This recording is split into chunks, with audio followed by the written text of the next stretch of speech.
tentacles reach far back into the last century. But it wasn't until victories in Europe and Japan and the onset of the Cold War that political and economic conditions became perfect for actual execution. A conspiracy bigger and more secret than the Manhattan Project. More odious and far-reaching. No sooner had we defeated Germany than a new threat started appearing in skies over America. Drawn to Earth by the latest threat to extinction, the H-bomb. Explosions acting as transducers, drawing alien life forms through wormholes in spaceships using electrogravitic propulsion. Advanced extraterrestrial species visiting us, concerned for mankind and the threat of our self-destruction, forestalling our annihilation through their own self-sacrifice, and crashes at Roswell, more importantly, places like Aztec. World leaders signed secret memos directing scientific studies of alien technology and biochemistry. Classified studies were done at military installations S4, Groom Lake, Wright-Patterson, and Dulce. Extracting alien tissue. Tests were done on unsuspecting human subjects, and elaborately staged abductions in craft using alien technology recovered from the down saucers, including human hybridization through gene editing and forced implantation of alien embryos. Why do such a thing and lie about it? Our own government. Your own government lies as a matter of course, as a matter of policy. The Tuskegee experiments on black men in the 30s, Henrietta Lacks. What are they trying to do? That's the missing piece. But it's not hard to imagine. A government hiding, hoarding alien technology for 70 years. At the expense of human life and the future of the planet. Driven not only by corporate greed, but a darker objective. The takeover of America. What in the Mork and Mindy or My Favorite Martian was that? Is that how it is? Is this clip from the X-Files how it's all rolling out in these times of heightened UFO activity and belief and downright hysteria? Were the Gnostics right 2,000 years ago when they wrote about supramundane beings of light or Lovecraftian fiends who might be our creators visiting us from the stars? What in the Giorgio Tsoukalos is going on? All these wonders of art, design, human ingenuity, all utterly meaningless in the face of the only question that matters. Where do it come from? That's what you're going to find out. All the different possibilities and speculations on the whole alien thing, my beloved truth seekers. On a spanning episode with some remarkable guests. Slide on your tinfoil condom, 'cause we're going deep into the various Area 51 conjecture wombs. It's a huge shit sandwich and we're all gonna have to take a bite. In the end, you'll have to figure it out yourself. As I say, if you want certain answers, then expect to live a certain life. A certain life with no risk, no adventure, no evolution. Just like Saturn wants you to have. Black and white, ebony and ivory, stuck side by side in the Demiurge's piano keyboard. Why, oh why didn't I take the blue pill?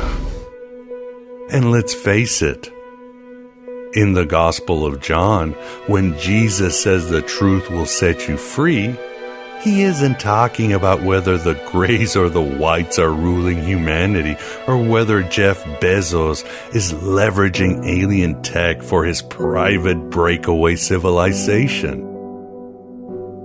No, he's talking about the truth that you are a fucking extraterrestrial. An alien being from another dimension, ready to take off if you can ignite that shard of infinity within your heart. You are a spark of an alien god rejected from this world, and you'll be rejected once you fully wake up. Luminous beings, Zoe, not this crude matter. And you can go home now, or stick around and decipher every conspiracy under this terraformed, engineered Roblox reality of Yaldabaoth. Figure it out, and up to you. This is conspiracy paranoia. The issue isn't whether you're paranoid, Lenny. The issue is whether you're paranoid enough. As Bishop Rosamunde Miller wrote, "At birth we are dropped into a combat zone. Our mission, to keep brilliant and alive the luminous spark of light encased in our three-dimensional uniform. To keep our humanity in the midst of fear.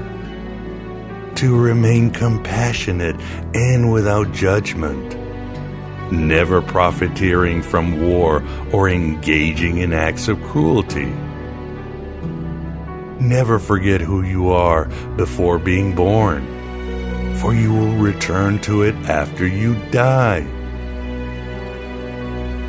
We must not only leave this earth with an honorable discharge, but full of medals of heroism above and beyond the call of duty.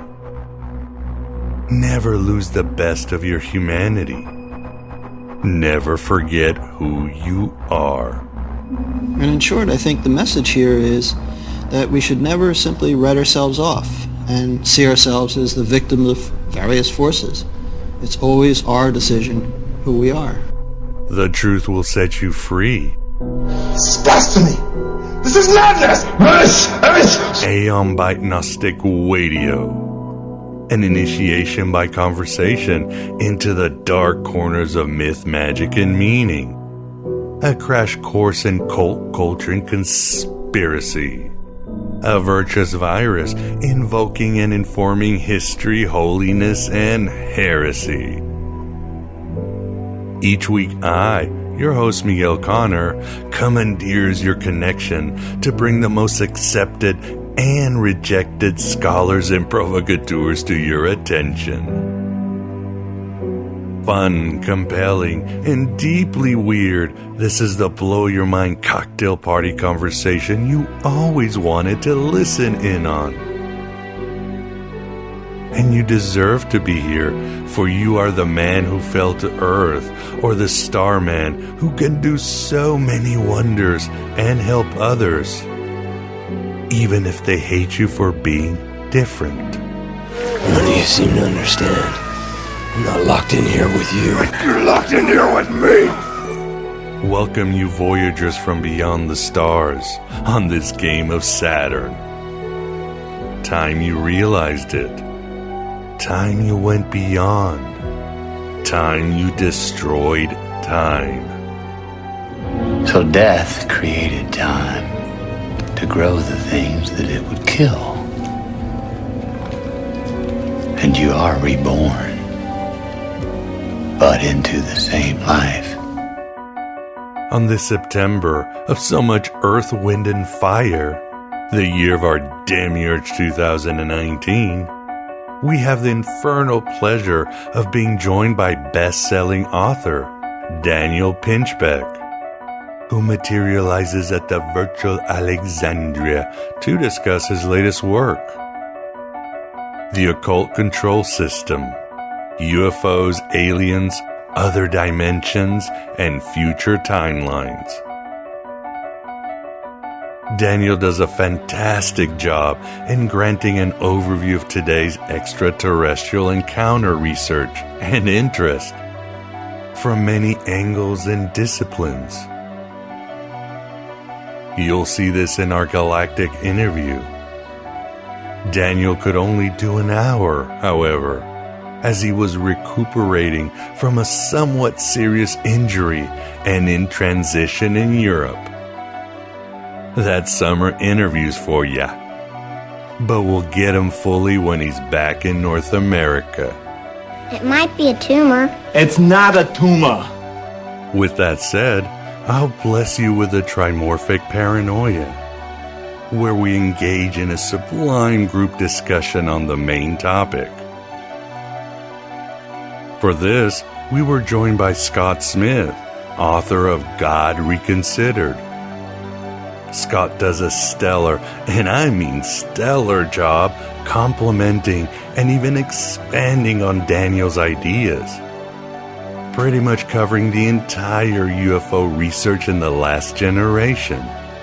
And even talking a lot about the Archons and how they play into the extraterrestrial category. Scott, you just don't get it, do you? You don't. Add to this Vance's deep knowledge of UFOs and personal connection to the military-industrial complex, and it was an electrifying discussion. What is it? A secret that can no longer be kept. It's still all up to you, even after all this information. You are the final authority on this subject, on finding out you are the alien or that aliens walk among us. Don't expect your monkey brain to get all the answers this incarnation, but still fight like a Don Quixote on Viagra. In truth, we're no different than how Ezekiel, Moses, Paul, Mohammed, or Teresa de Avila felt centuries ago when they encountered the otherworldly. Don't apologize! Every time I try to talk to someone, it's sorry this and forgive me that and I'm not worthy. The problem is that we look at the stars, but continue to overlook that eternal supernova within us.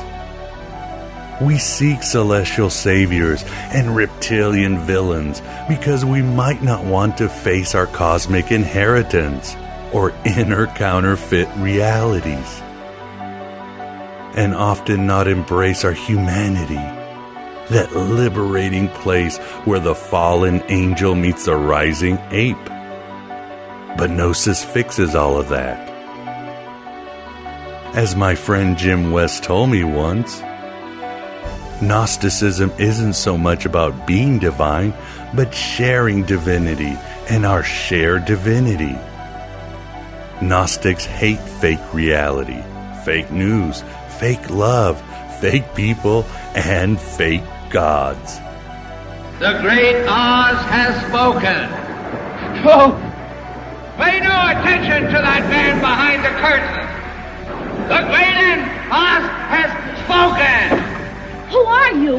Oh, I am the great and powerful Wizard of Oz. And as Chris Knowles wrote, no, seriously, you are part of a vast and eternal network of mind that has no beginning or end. You are no less important than a star or a planet or even a galaxy. The only reason you think so is because your immortal spirit is trapped in a rotting shell on some crappy little planet run by shitlords that's floating out in the middle of nowhere. But that's just a temporary inconvenience. And if you're willing to do the work, you can take yourself a field trip to the cosmos whenever you like. That is all. Heresy shouldn't be this much fun, but it just is. It just is. Especially when the truth sets you free to find out who you really are. But enough of my baffle gab. Led us to the interview with Daniel Pinchbeck and into the Trimorphic Paranoia. And the final takeover begins. The takeover of America. By a well-oiled and well-armed multinational group of elites that will cull, kill, and subjugate. Happening as we sit here. It's happening all around us. The other shoe waiting to drop? It'll probably start on a Friday. The banks will announce a security action necessitating their computers to go offline all weekend. Digital money will disappear. They can just steal your money? Followed by the detonation of strategic electromagnetic pulse bombs to knock out major grids. What will seem like an attack on America by terrorists or Russia. Or a simulated alien invasion using alien replica vehicles that exist and are already in use.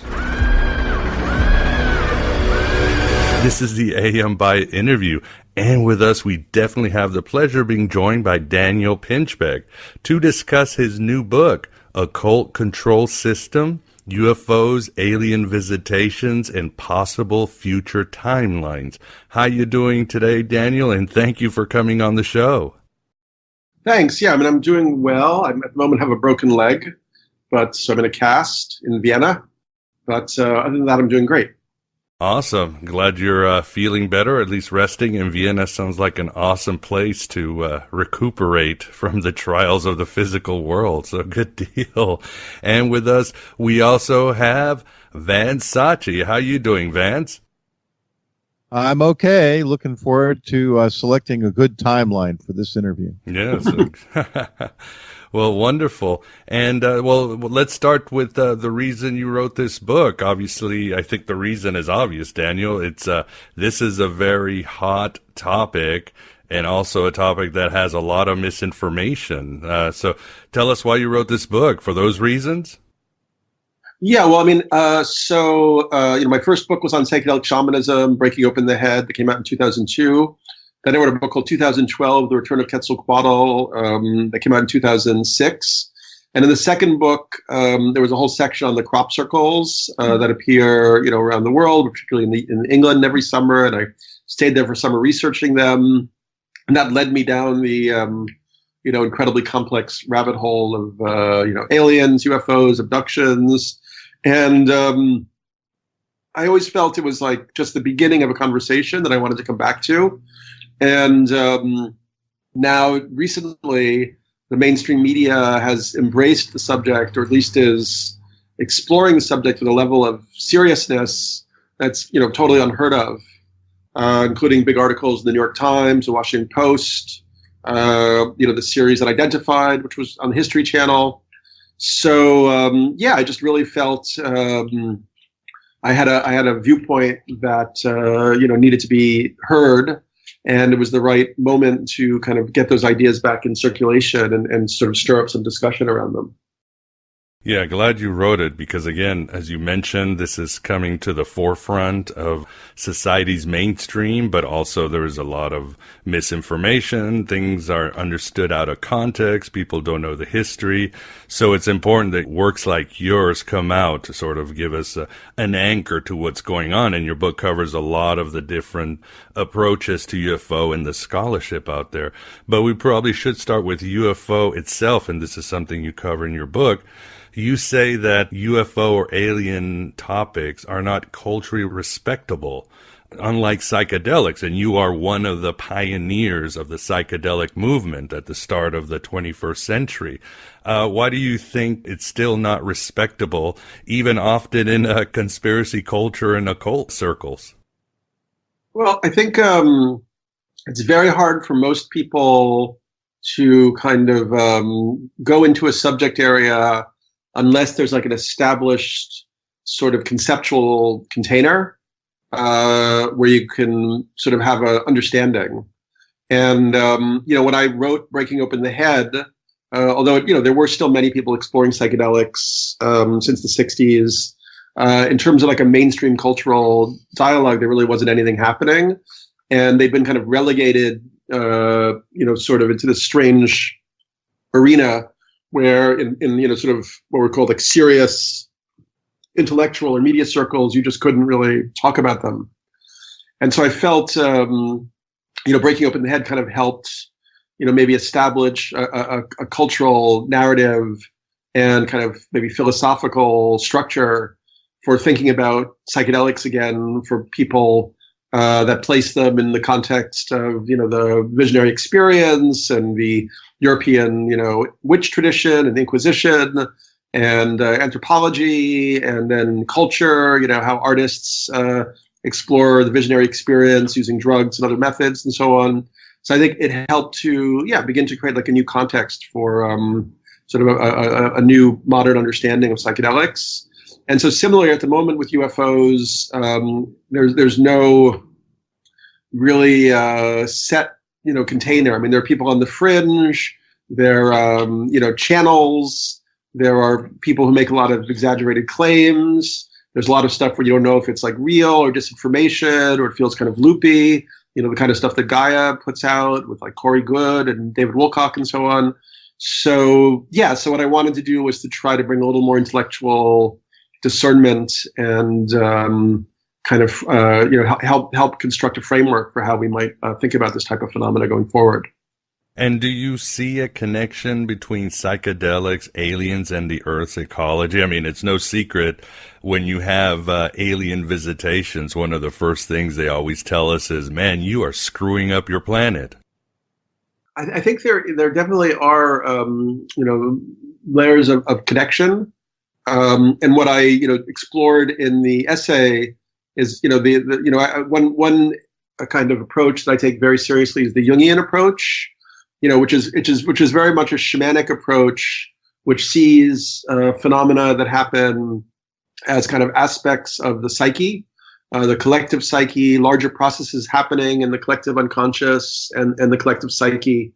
And I think this is a whole other area that's almost best understood, maybe in that way, Yeah, we certainly can't overlook, like you said, the Jungian projection of our collective unconscious or even our personal consciousness. And you quote and talk about Jung's book, The Flying Saucer Myth.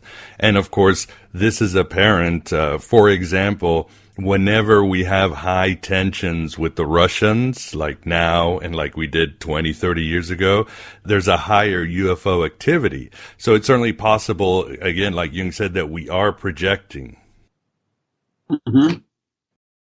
Yeah, I'm not sure if I would make the correlation between tensions with Russia and UFOs, but in general, they seem, there was the big rash of sightings in the 40s, which is what inspired Jung to write that book, which I believe was his last book. And, more recently we've had the Disclosure Project with all these military people stepping forward, like Stephen Greer was involved in creating kind of like a conference in Washington where all that evidence was raised. And then, just in the last year, this incredible new kind of rash of, public proclamations around it in the media and so on, and just the sense that it's now being, looked at more seriously. And so it, some people think that there's a ongoing process of disclosure. The question is whether the military is organizing it, or some secret aspects of the military, or whether maybe it's these beings themselves that are kind of choosing the pathway for revealing themselves as part of our reality, and they're doing it kind of over time, and may even be doing it not as like just material beings as ourselves who are living the same type of narrative we are, but maybe have a more hyperdimensional reality where they're perceiving how like timelines shift and bend, and what types of interventions can be made in certain ways. Yeah, it's a rabbit hole once you get into the whole UFO field, and you mentioned some of the different possibilities. Of course, some suspect a lot of UFO activity could simply mean government programs. They got caught and whoopsie, they saw something, but we're still going to call it a UFO and so forth. But do you feel the media being more open about it? Again, you mentioned now and in your book, the New York Times, the Washington Post even had an article a couple months ago with the quote, UFOs exist and everybody needs to adjust to that fact. Do you feel that this is organic? Because sometimes I feel when the media is allowed to open things, there's usually some sort of push and manipulation by some sort of faction in either the government or somewhere else. Well, I would just say that I don't know. What I kind of considered in the book is that, as I said just a minute ago, there may be an orchestrated effort going on, but it may be happening at a level that's beyond the simply human. That it may be that these entities themselves have a plan, and that's also indicated in the abduction accounts that I talk about in the book. For instance, there's a number of stories about crashed flying saucers and recovered alien technologies and recovered alien bodies, starting with the Roswell crash. It's believed that the U.S. recovered several craft, so did Russia. Then if you really start to think about it, and you think about how much more advanced these craft seem to be than anything that we have, in terms of what they're capable of, that these beings seem to possess technologies like way beyond ours, it feels very unlikely that they would simply like crash into a bunch of rocks. It feels more likely that if we did recover something, it was something that they intentionally left for us to find to accelerate certain kind of outcomes. Yeah, that's a good point, because we always assume that the aliens sort of have maybe some kick tire technology. It's still combustion engine, maybe 50 years ahead of us. But for these beings or entities to travel across space, they would probably have to be have interdimensional powers and all that. So, I mean, that's a good point. And I like that. If they were going to do anything, they would leave some sort of technology that we could grok. Right. And then there's theories that, that Richard Dolan, for instance, talks about, some of the recovered alien technologies helped us to accelerate the discovery of like microprocessors and solid state, electronics and so on. And there may be a whole nother slew of technologies that we don't know about that have already been kind of taken into, certain levels of the secret, military complex and so on. I mean, that's what Dolan believes. He goes so far as to say that he believes there's a breakaway civilization that possesses these super advanced technologies. Now, I can't say for myself if I know that's the case, or I could also say that, and this is something that is much harder to kind of conceive of, because it goes against our way of conceiving the nature of reality, that all this phenomena somehow seems to exist in this sort of quantum state of indeterminacy or ambiguity, and that it's almost like rather than something being real or fake, it's more like potentialities or possibilities that can kind of trend towards more literal manifestation, or kind of in the opposite direction, kind of into sort of dissipative structures where it seems like the evidence kind of dissipates and we don't really have anything to hold on to. Yeah, you just mentioned Richard Dolan. I think he's one of the more sober researchers out there on UFOs. I love his work. I watch anything he puts out on YouTube or writes about. But for the audience, Daniel, who might not know, what exactly is a, quote, breakaway civilization? That's sort of a new term out there. Yeah, well, I mean, I guess, and as I said, this is not necessarily my perspective, but according to Dolan, some elements within, the secret military corporate complex, got a hold of these very advanced technologies and were able to reverse engineer and recreate them. So, for instance, they have ways of creating energy that, don't require, burning fossil fuels or even, using nuclear material that might be based more on like 0-point technologies and so on, and that allow for things like interstellar transport or extremely, maybe faster than the speed of light transport. Now, once again, I have no idea if that's true, but that's his perspective.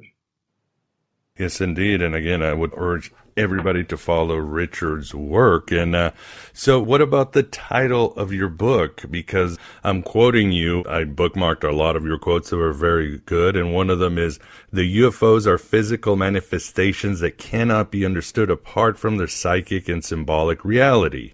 As some have said, do not ignore their ontological reality. That was not my quote. That was from Jacques Vallée, but I think okay. Sums up basically my perspective also. Yes. Yeah. Yes, he says, what we see in effect here is not an alien invasion. It's a control system which acts on humans and uses humans. Yeah, exactly. So basically that's sort of, what did he call it? The invisible college. This is sort of this parallel society or civilization that's happening underneath us with all this ancient tech or, alien tech. Yeah, I mean, I guess the idea is that there are these other types of entities that exist maybe at different levels of materiality and different levels of consciousness, and they are have been involved in shaping human history and human consciousness over a very, very long time period. potentially for their own goals. Kind of like, wasn't it Gurdjieff who had the whole parable around like the sheep herder who figured out how to make the sheep so docile that they wouldn't even leave the pen, or they wouldn't even try. So yeah, in a way, maybe these entities need us for certain things, and they've developed ways to construct our sort of limited reality, so that we can't break through to a wider arena of understanding or action. Well, you're getting very Gnostic there. Don't you agree, Vance? We like this. Oh, yeah. Well, yeah. Well, Philip K. Dick described in his exegesis, a much similar situation where he believed that, there was a construct that was testing humanity and manipulating humanity, and we were supposed to use it to, work against and transcend and so forth. So Philip K. Dick didn't deal with UFOs for some reason, and I'm just realizing that. Well, he had enough going on to deal with, right? Like he didn't need he didn't need to go there also. I think the Empire. There's always UFO technology in his books and works. I mean, just look at Total Recall. Well, yeah, but I don't think in the exegesis he talked about it too much. I'd have to take another look. Oh, yeah, that's true. He wasn't concentrating on it. Yeah, science fiction always has spaceships and things like that, and aliens. Oh, there's plenty of aliens, but not the. I don't know. The stigmata is kind of like that, the way the alien, the way whatchamacallit. I don't know. When I'm an interview, I can't think of names, but the main protagonist with the metal teeth and so forth. He was kind of like an alien, a strange alien person who, So maybe Phil he just wrote about it in a different way. Awesome. And speaking of the Gnostics there, Daniel, you cover them, and I'd love to get your take on it. It seems they were very much right about us living in sort of, as you write, a dreamlike simulacrum that we live in this today. Do you see that there's more insights to the Gnostics? As I like to say, we live in Gnostic times. This is an illusion. I guess the idea is that the Gnostics really were holding mystery school wisdom from the ancient world. And they realized that the rise of monotheism and Christianity was actually a deviation that was prepared for humanity by these off-planet beings that they called the Archons. And it kind of used some of our kind of capacities against us, creating like a religion based on hierarchy and belief and morality, and this idea that the whole idea, the Gnostic idea would be that the Gnostic Christ would say you have to open the door for yourself and find knowledge and truth for yourself, whereas the Christians say to believe in Christ is to preserve your immortal soul. So it's a totally different idea. It's like totally more like received religion rather than one that's based on self knowledge and self inquiry. So that was a way to create like a control system, that we've had, since then. And, pretty much seems to be taking its final form as we plunge into the ecological abyss right now. So you would say, for example, some of the Gnostics had different varying views. I'm sure you agree with. You had the Sethians who saw this as really bad software. We were in a horrible hologram trapped in the cattle of the Archons. Then you had others like the Hermetics who saw the universe as basically benign and we were sort of trapped here, sort of working things out to get back to the mind of God. And of course, as you mentioned, which spectrum do you fall, or do you agree with John Lamb Lash that Sophia is Gaia? She is the mother. I'm not really I don't really try to follow or believe in any particular thing. It's more about kind of and I talked about it I think that's one of the problems that we tend to have when we shift, because we live in such a, we have such tendencies to want to have definitive, kind of cut and dried beliefs. And, I think we have to be careful with that. So, I really admire a lot of what John Lamb Lash wrote about in his image. I definitely really support a lot of the Hermetic philosophy, the idea that as above, so below, and so on. So, yeah, I guess I have my own worldview that's just been constructed through my own experience. I also did want to mention, by the way, while we're on the call, that I have another book coming out in September, which is about the global spread of ayahuasca. And that book is called When Plants Dream. And I wrote it with a young woman anthropologist, Sophia Rocklin, who's actually working in Peru, helping to coordinate a program for local indigenous communities to sustainably grow and harvest ayahuasca for the global market. Because I'm not sure if you're aware, or I don't know if you guys have tried ayahuasca yourselves. I have, yes. Oh, cool. Yeah. So it's like, it's having this huge effect on many people, and Westerners are flocking to it and going down to the Amazon to do it. But that's also causing a lot of problems. And one problem is, beginning to be a shortage of the vine itself. Oh, really? Wow. I didn't. Wow. Yeah. I mean, it takes 3 to 7 years to reach maturity. And a lot of the really old vines are already gone. And, and now it's a cash cow for, poor people in the Amazons. They're just going and chopping it down. So, we need to start thinking about the future. So I'm really proud of Sophia that she has the perfect name considering what we're talking about. Yes. So she's helping to set up a program where local indigenous communities will benefit from, in the long term, from sustainably growing and harvesting ayahuasca. And I'm also really proud of that book, which comes out on September 10th. And it's almost like a biographical portrait of ayahuasca, looking at all the different facets of it, like what we know about its origin and its history and how different tribes used it and shamanic uses of it. And then, how it's propagating around the world and the influence it's having on like religions and different people's belief structures. We also look at things like the question of whether, ancient Islam maybe had a substance very, very similar to ayahuasca, which they talk about as hawama or soma. That might have been acacia and Syrian rue. That might have been the origin of the visionary experience that led to the mosques and so on. So, so that's another. I know you guys haven't had a chance to read that book, but I just wanted to make sure that I discussed it a little bit with you while we're doing this interview. Well, you heard it here, audience. Coming out in September. I would definitely get it. And thanks for bringing this to our attention. For the record, Daniel, I did ayahuasca with the Santo Daime Church from northern Brazil. And it was one of the most life-changing experiences. I did it. Of course, as I tell people, do it. I did it with a shaman, an elder. He was actually my uncle, but he studied for years with this stuff, and he was officially declared by the shamans in Brazil and all that. Is there a concern? Because my concern, I didn't know about the plant, but my concern is hopefully this stuff is getting passed down right, because you see in other religions, it's a tale as old as time that the knowledge, the pharmaca of the stuff gets forgotten by younger generations who get secularized or moved to the cities, and then we have this sort of crap stuff, and I don't want that to happen with DMT. Do you see that as a possible problem down the line?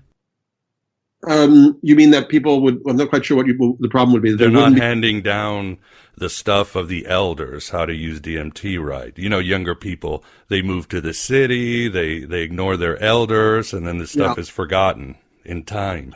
Well, I mean, it's definitely, chaos, out there. But, I mean, ultimately, the plant itself has, an intelligence and a wisdom. So if people are, working with the plant, that comes through kind of, to some extent independent of context. But yeah, I mean, in the book, we talk about, a lot of abuse that's gone on with shamans, whether it's around money or power or sexuality. Shamans are just human, and they've never actually, they never, said that they were saints or gurus. And in fact, a lot of times in the Amazon, ayahuasca use has layers of ambiguity. I mean, it can be used to heal, but it also could be used for sorcery. The same group could maybe use it for both. You can use it to shoot poison darts at your enemies on the astral plane or to gain power. It's a little bit like Star Wars in a way. Like they talk about how to follow the good path is a much more humble and harder road, and you actually get a lot of power quicker if you follow kind of like the dark path.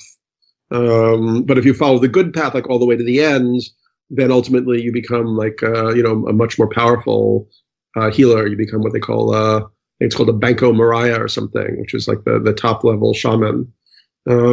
So yeah, I mean, we're just at the beginning of our developmental education process around all of this.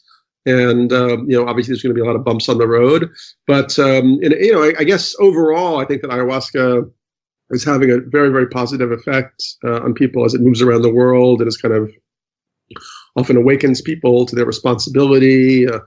Business people will take it and they'll change their whole way of looking at their investment portfolio. They'll think more about nature and the rights of nature and ecology, and it's influencing different social movements. And so on balance, I'm really happy that ayahuasca is disseminating itself around the world. It's certainly much more than I would have anticipated when I published my first book in 2002. Breaking Open the Head, where I already saw, how incredibly beneficial ayahuasca could be. But at that point, very few people knew about it or had tried it in the modern Anglo-European world. Yeah, glad you're in front of this movement and glad you're recording all of this. Yeah, and smart about saying how the plant will speak to you, because the founder of Santo Daime, Mestre Ireneo, he was a rubber farmer in the early 20th century, and he went out to the woods. Of course, the story now is that he saw the Virgin Mary and this and that, but the earlier stories talk about how the plant spoke to him and told him how to mix it right, because as we both know, DMT has to be mixed perfectly right in different ceremonies or it's just not going to work. But good eye there, Daniel, or good insights. And Vance, back to his book. Do you have any questions for Daniel? Yeah, Daniel, I was wondering, the aliens and the Greys especially like to come and tell us about our ecological issues, but it seems that if you interpret the behavior of their crafts and so forth, that they have solutions to manipulating energy and using energy for transportation and so forth, that if we had, would solve a lot of these ecological problems. So what do you think about that? The aliens have the solution, but they keep lecturing us that we're endangering the environment, but won't give us their solution. Well, I mean, my personal, kind of perspective is that the aliens who, kind of come to us as, it's what's called the Greys, who abduct people and so on, really seem to be almost like a interdimensional, like parasite, or virus or something. And they seem to have a very negative, kind of malevolent, interest in us. And, in the book, I talk about, kind of the similarities you find over like many abduction accounts that many people have written about, including, David Jacobs and Carla Turner, where you really have many people feeling very, very abused and manipulated and, kind of predated upon during these abduction experiences. Many report, sperm and egg taken from them. Sometimes they're brought back and shown these sort of hybrid alien-human children and told that these are their children. Many times they are told that there's going to be an ecological breakdown of the planet, and afterwards it'll only be suited for the hybrid alien race. Humans won't be part of it anymore. They're also shown how to operate the craft when they're in these kind of like weird trances. And with the idea that once this ecological catastrophe happens, they're going to be like swooping down to kind of like gather up huge groups of humans and take them aboard these ships and carry them away. So I guess one possible kind of thesis one could make from that would be that and these beings in themselves seem somehow lacking. They seem to be lacking in emotion. They seem to be lacking in culture or history.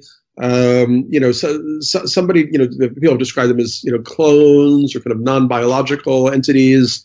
It's almost like they're seeking to harvest humanity, to make use of us in certain kind of manipulative ways, and in a sense, perhaps drag a certain portion of humanity down into something that might be like a hell realm or something. So my advice, which I did mention in the book also, is if the breakdown happens and if the Greys appear in their ships as a savior, I would definitely stay away from those ships. I would prefer to go down with this ship than to get on any of their ships. Run the other way. Yeah, really. Well, and there's a whole cattle theme with these particular manifestations, and the cattle mutilations, and that's part of the whole phenomenon with the Greys.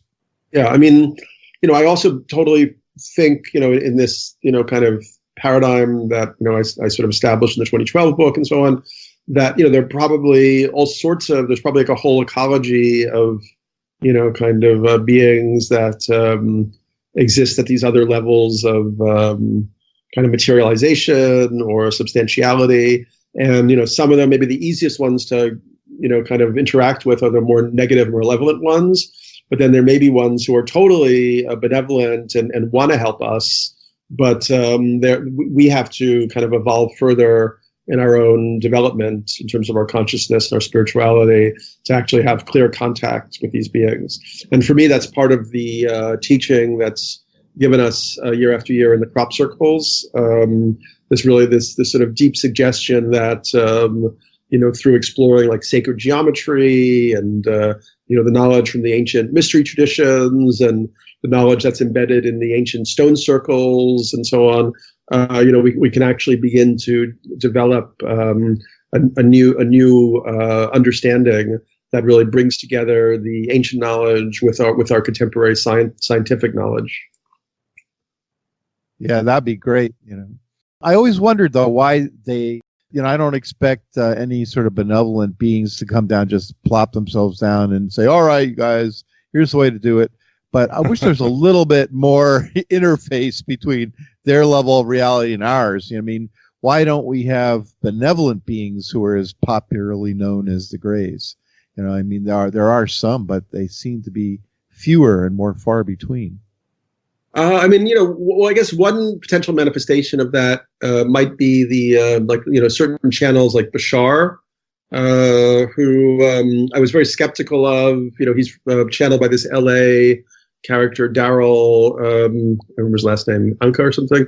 But when I actually saw Bashar speak in person, I was actually quite impressed. And, Bashar, sort of brings knowledge from their advanced civilization of the future, or where they've actually evolved beyond the state of being in physical form. Yeah, I mean, it's a very coherent portrait that he paints of what this sort of alternative evolutionary trajectory might lead to, and it's very beautiful, and also he's very funny. So there may be more out there. It's also it's just like the internet. Like we tend to glom on to things that are like negative and repulsive. Often get the highest hits. Yeah, unfortunately. But on the other side of the coin, we have crop circles. I love crop circles. I used to have one on my screen, my desktop for a long time, one of my favorite ones. And there's a whole controversy between which ones are man-made and which ones are made from, otherworldly influences. What do you think about that? Do you think there are a lot of people are hoaxing them? And what do you think about the interpretations that people come up with for the crop circles? Do you think those are valid? Well, yeah, but I actually wrote about that really at a great length in the 2012 book, and I wrote about it again in the Occult Control System. So when I studied the crop circles when I was in England, and I had a lot of friends who were in the research community there. There would be it was very difficult to ever figure out if one was quote unquote like real or quote unquote hoaxed. I mean, there are things like the work of the physicist Levengood, who studied, the energetic effects that could be found in the crop circles, the way that some type of energy from above had affected the plants, in a way that had nothing to do with, humans doing it with like boards and string or whatever. So that was, one way to establish some level of certainty. But even so, it really began to feel that there was a sort of quantum indeterminacy. And, I began to look at, kind of Nietzsche, the philosopher, who talked about how, this idea of cause and effect is also just an idea of the human mind, and that we're always imposing this kind of linear causality onto events that maybe don't ultimately exist like that. And once again, these are like the subtler aspects, and this is really what the sort of the main theme of the 2012 book was, understanding that the sort of the next level of human consciousness sort of begins with our capacity to get beyond dualistic thinking of like real, fake, and to sort of understand that there are areas where the underlying nature of reality is inherently paradoxical. Yeah. What about England? Why are they mostly centered in England? Or at least that's the impression I've always had over the years. Well, the theory is that there's a few different, and once again, this is all just I'm not saying this is the actual thing. I'm not like but that there are different kind of gateways, like interdimensional gateways that are open on planet Earth at different times. So there was a time when ancient Egypt was the open gateway. There was a time when kind of Mesoamerica was the open gateway, and that's actually where the gateway is right now. And it's very much connected to the stone circles. Like it seems like one reason that they hover around like Stonehenge and Avebury and Silbury Hill is they're really trying to like almost create a searchlight to tell us that that ancient Neolithic culture had a profound understanding of the nature of reality and a kind of balanced understanding of solar and lunar cycles and the Great Mother and cosmic archetypes and so on, that actually is very, very healthy for us to go back to and reaccess. Very cool and well said. And you're talking about these are days of heightened change, Daniel, and we can gather all information and all that, but you also offer some spiritual advice to really understand and be prepared for whatever's coming down, regardless of where it's come. And I think you mentioned the work of Rudolph Steiner. How can his work help us in these days of heightened change, his ideas of Ahriman and Lucifer, or the guardian of the threshold? Yeah, I mean, that's obviously a lot to unpack there. For me, Rudolph Steiner is not very, very well known. He's mainly known because of the Waldorf schools, but he was an incredible visionary. He was born, I think, in 1861. He died in 1925. I think he was German. He seems like he just had direct access to the visionary realms, even as in childhood, kind of as if he, when he closed his eyes, was basically on DMT and could enter into these realms and kind of read what's called the Akashic Record and sort of like explore like the deep cosmic history of humanity, going back into other epochs and other incarnations of the world and the universe into the future. And he realized that other people didn't possess this type of gift. So he was very quiet about it. He didn't really talk about it until he was 40 years old and had a doctorate of philosophy and was studying Goethe's science papers. And he was also working for a while with the Theosophists, Madame Blavatsky and so on. But he found problems in their approach. He created his own school called anthroposophy. Exactly. And so then over the next decades, in a huge number of books and incredible volume of lectures, he laid out his esoteric cosmology, which I consider to be a very profound approach to kind of Western occultism, a very healthy approach. And I feel that the sort of health of Steiner's approach is made evident by the long-term kind of benevolent kind of propagation of his ideas through the Waldorf schools, through biodynamic farming, through homeopathy, and so on. And and so he said he actually said that he believed that he had come into this incarnation at that time to bring a certain knowledge back to the West. And actually the knowledge he was bringing back to the West was the knowledge of reincarnation, which we'd lost with the dawn of monotheism and Christianity and so on. And he said that not only did individual humans incarnate again and again, much as Tibetan lamas do and so on, but even the Earth itself goes through successive incarnations. And each incarnation is like part of an evolutionary spiral where humanity gains different capacities that he actually called bodies. and that we were on the cusp of the transition or incarnation, into the new world, which for him would be something like the fifth world. At the moment, we have four bodies: the astral body, the etheric body, the physical body, and the I, or the ego. And in this fourth world, we're slowly gaining a new body, or a new capacity, which he talked about as the spirit self, which is our capacity to kind of control the energies and desires and compulsions that pour into us from the astral world, and master them and shape them in intentional form. And he also talked about different types of beings or spirit hierarchies that worked on humanity in different ways, and some of them were beneficial for us. Some of them tried to distort our development on the different paths. And he looked at two of those kind of groups of spirits as the Luciferic and the Ahrimanic, which for him was a much more kind of evolved way of talking about what Christianity kind of dualistically reduced to the devil or Satan. So for him, Lucifer means light bringer, and the Luciferic spirits are the ones that kind of bring us up towards like beauty and art and genius. But they're also kind of haughty and arrogant. They have a tendency to pull us away from the earth and away from earthly responsibility. The Ahrimanic spirits, the word Ahriman comes from the Zoroastrian tradition. It's like the evil earth spirit who is kind of pulling us down towards sterility, materiality, and minerality and death. And for Steiner, the Ahrimanic kind of force was very much engaged in technology, rational material technologies, and so on. So he saw that the 21st century was going to be kind of the full expression of Ahriman, that Ahriman was actually going to incarnate into our human world, and that would be sort of the threshold for bringing about this next incarnation of the earth.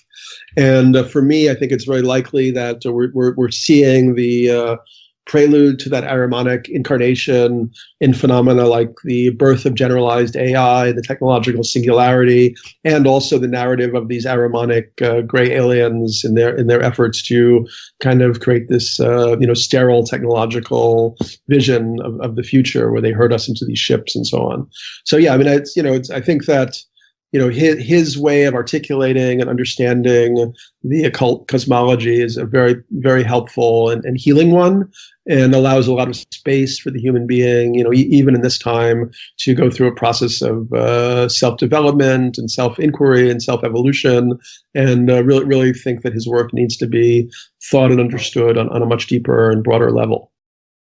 Well said, Daniel. And yes, a friend of ours, or a past guest, Lawrence Gallienne, always told me that Steiner's book, How to Know Higher Worlds, is one of the best books to really have visions and to be connected with the metaphysical world. I just got it, so I'm going to read it. But I really love what you said. And I think what you also say, the ability to see things metaphorically, to see things, the energies behind them and the forces, is very smart, and you follow your advice. I mean, in this, like you said, you were talking about these dualistic times and how damaging they are. What did Jung say? The devil is the eternal dualist. He's always making one into two. It's always this divide and conquer that the Archons get us. And I like tying into this, you write how Trump is the trickster. He's a sort of Loki. He's the trickster card, or the trickster archetype. And then, of course, you say Obama wasn't much better. They're a continuation of this sort of archonic suppressive force. So this is the way we should be looking at things, instead of one party, two party, you're here, I'm there. Yep, I agree with you. Mm-hmm. And it's not easy, because you can write this in a book and I can see context, but if somebody puts it on social media and it's suddenly, you know how it is, somebody will say something like, well, Pinchbeck is a Trump supporter or something like that. It's hard to do. What? I don't think anybody would say, I mean, I would never say that I'm a Trump supporter, but I mean, No, but I think it's well, people take things out of context all the time. I mean, I remember reading your book, 2012 Return of Quetzalcoatl, and you're very specific about what you're saying, but no, people just had to say that you were talking about an apocalypse or some. Yeah, they twisted your words, which is it's terrible today. We're in an apocalypse. I mean, I don't see how you could not think at this point that we're actually in the apocalypse. I mean, it's the unveiling. Yeah, I agree with you.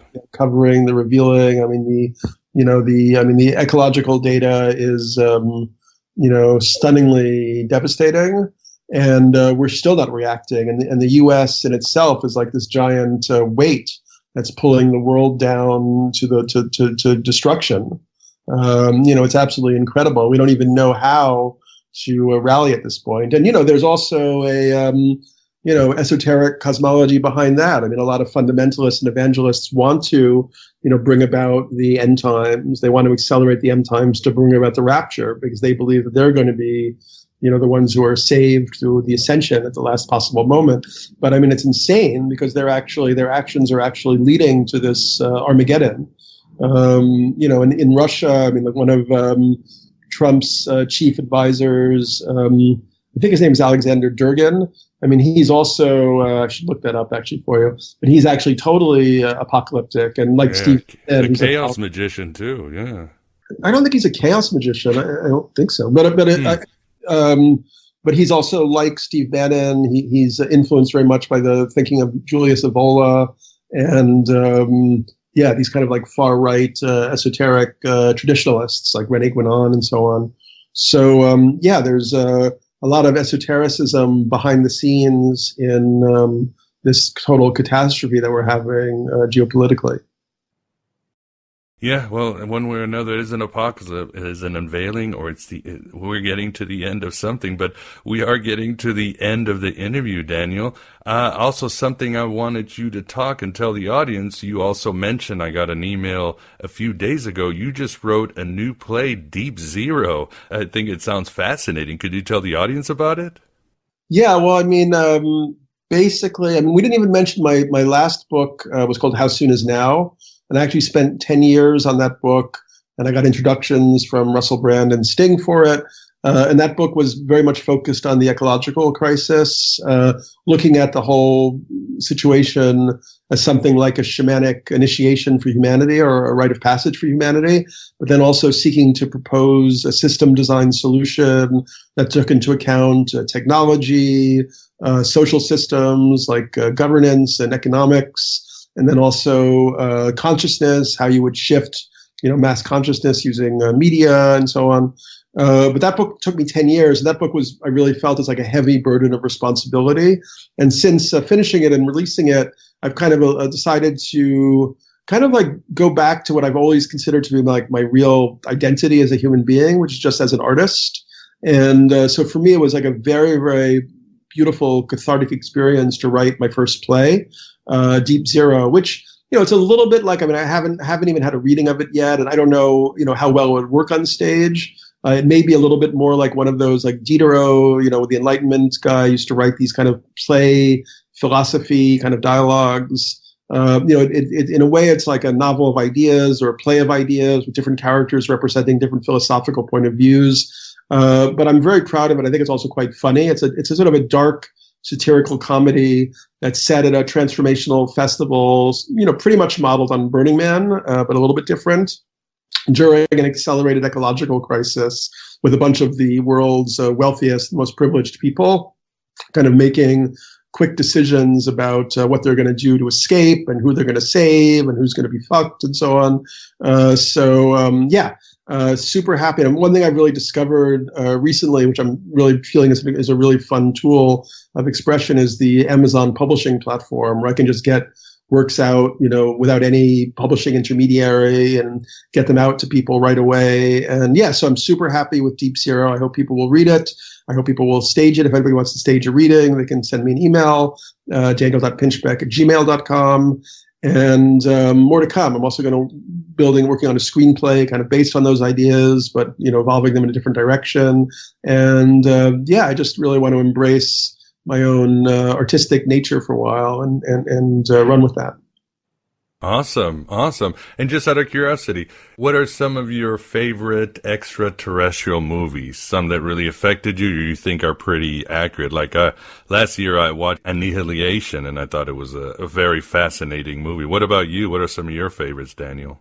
I liked Annihilation, but I would say my recent favorite was Arrival. Have you seen that? Oh, great film, yes. And that movie, I actually wondered if maybe they'd read my 2012 book, because there was a lot of overlap in terms of those sort of cephalopod extraterrestrials who speak in this kind of circular sign language that has a different understanding of time and space embedded in it, which is very close to kind of like the Hopi way of understanding time and space. I think that was one of the best movies of the last decades, and also somehow like one of the first like truly feminist science fiction movies I've ever seen. Yeah, great film, and I would have to agree with you. Well, awesome. And if the audience wants to find out more about you, could you give them your address, or you just gave your email, any addresses they should look for you? We will have it on our show notes, of course, for those who want to read. Cool. Yeah, no, I'm on all the normal venues. I mean, I use my own personal Facebook page as a vehicle for getting out lots of ideas. I mean, I just recently wrote a little bit about the shootings that just took place and what that sort of reveals about America. So that's Daniel Pinchbeck on Facebook. I use Instagram, I use Twitter, all that stuff. It's all under my name. And also I have a website, but it does need some updating, which is pinchbeck.io. But people can go there and subscribe to my email newsletter if they want to stay on top of things that I do. Awesome, awesome. And I highly recommend Occult Control System. I enjoyed it. And I think we are definitely at the end of this interview. Vance, thanks for keeping us company on this voyage. Yeah, it was very interesting, Miguel. And Daniel, yeah, thanks from me too. Yes, Daniel, thank you very much for your work, and good luck with everything. Thanks, buddies. Talk to you soon.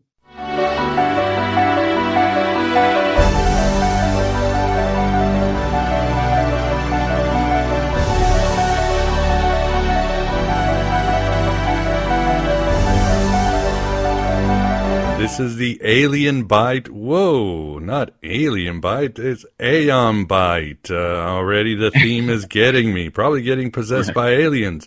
And it's actually the Trimorphic Paranoia, where we invite a guest to talk about the interview you just heard, which was with Daniel Pinchbeck on his book or mini book called The Occult Control System.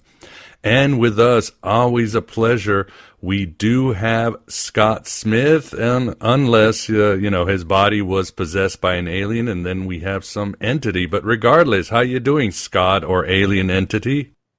Yes, I'll reply in the affirmative to both. There you go. A little schizophrenic, never hurt anyone. Not too much, but great to have you on. And back with us, too, from Daniel's interview, we've got the Moondog from outer space. How you doing, Vance? Oh, pretty good. It was a little bit of turbulence out there in space on my way down to the interview, but I'm doing okay. All right. Well, let's get all the obligatory alien jokes out of the way. Obviously, I hope you guys thought, you audience thought it was a good interview. I enjoyed it too. I enjoyed the work because basically the whole UFO alien thing is really taking on. We've got the Area 51. You've got the government admitting there's UFOs. Of course, the whole you might say genre or topic is just more popular than ever. And Daniel's book sort of offers the different ways to approach it, from Jung, from Richard Dolan, from all the theories out there, so that the reader can make up their mind. But Scott, let me ask you, what was your overall reaction to Daniel's book? Well, it was a great read. I recommend it to anybody who wants to get up to date on all the discussions and debates and theories. It's a really concise overview, and I hadn't really been paying a whole lot of attention to the abduction phenomenon since I wrote about it way back in 1997. I did a story for on UFOs and abductions for Los Angeles Magazine. And of course, the aliens intervened and had it canceled. just as it was about to be published for the Halloween edition in October 1997, the editors were replaced. Apparently, they had offended the Disney company with the criticism of Michael Eisner. That was the excuse. They did some critical thing, not remembering that they were technically owned by Disney through ABC.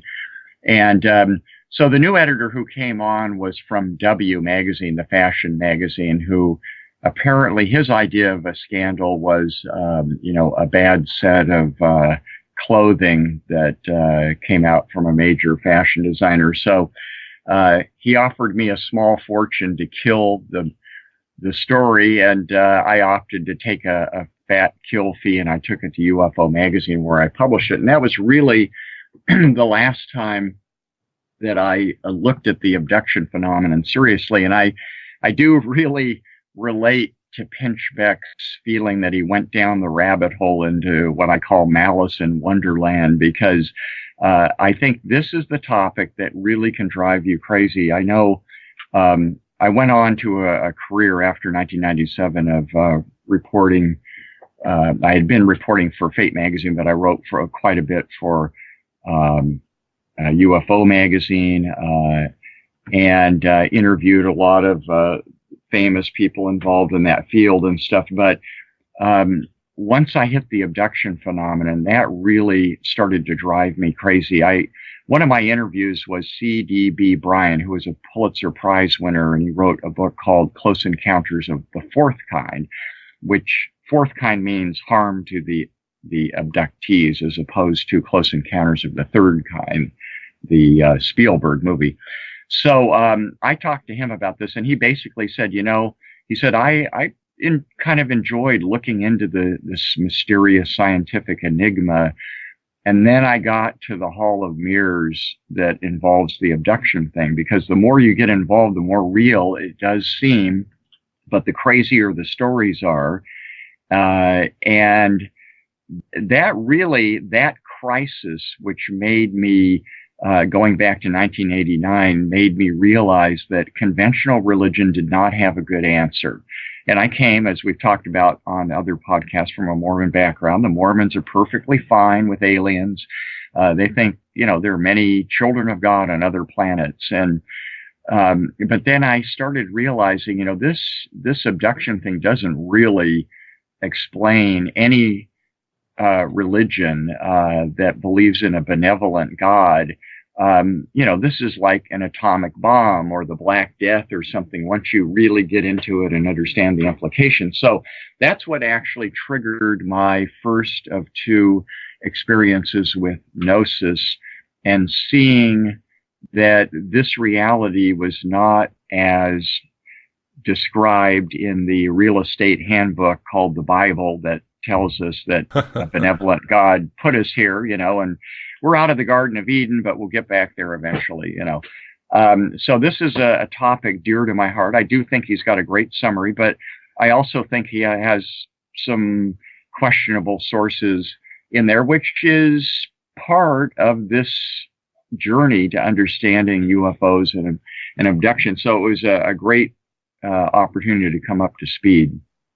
Wonderful. Yeah, I think he lays it all on the table. Like he said, some of the sources might be questionable, or even, I don't even want to say the word, but I think it's a good read to really get it out there, and for the reader to make up their mind which way they want to get. Like you said, this could drive you crazy because there's so many entry points and so many labyrinths. So, and before the next question, Scott Vance, I want to get your opinion on the interview and the whole UFO craze today.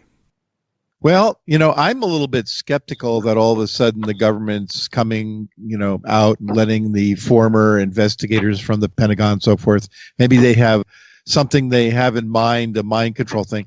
As far as Daniel's book, it's a very good overview, although it's such a huge subject, but it's a very good overview, as Scott was alluding to the subject. If I spent many, many years, and I used to go to MUFON meetings every month and listen to Art Bell all the time, and just like had my ear glued to the radio. read many UFO books. And I even, like I've said on the program previously, I know a couple of high-level people that used to work in the Manhattan Project that believed that we had things in the sky that we didn't own that were real. So that's my best evidence that people that have no agenda of sharing that with me. So I think the whole thing is so strong. It's so, and if you look at history and just subtract out, factor out the technology, right? Because now we're spaceship people and all that.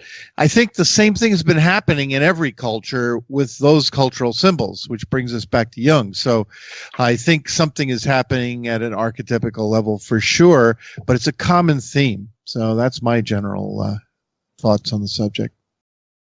Yeah, wonderful. I mean, why don't we bring in the Jung thing? I know Daniel sort of disagreed with the idea that UFO sightings always increase during when we have tensions with the Soviets or with Russia, and that happened during the Cold War. They went up. When the Iron Curtain fell and the Soviet Union fell, they sort of disappeared. And then recently, when Russia is suddenly our enemy again, suddenly UFO sightings go on.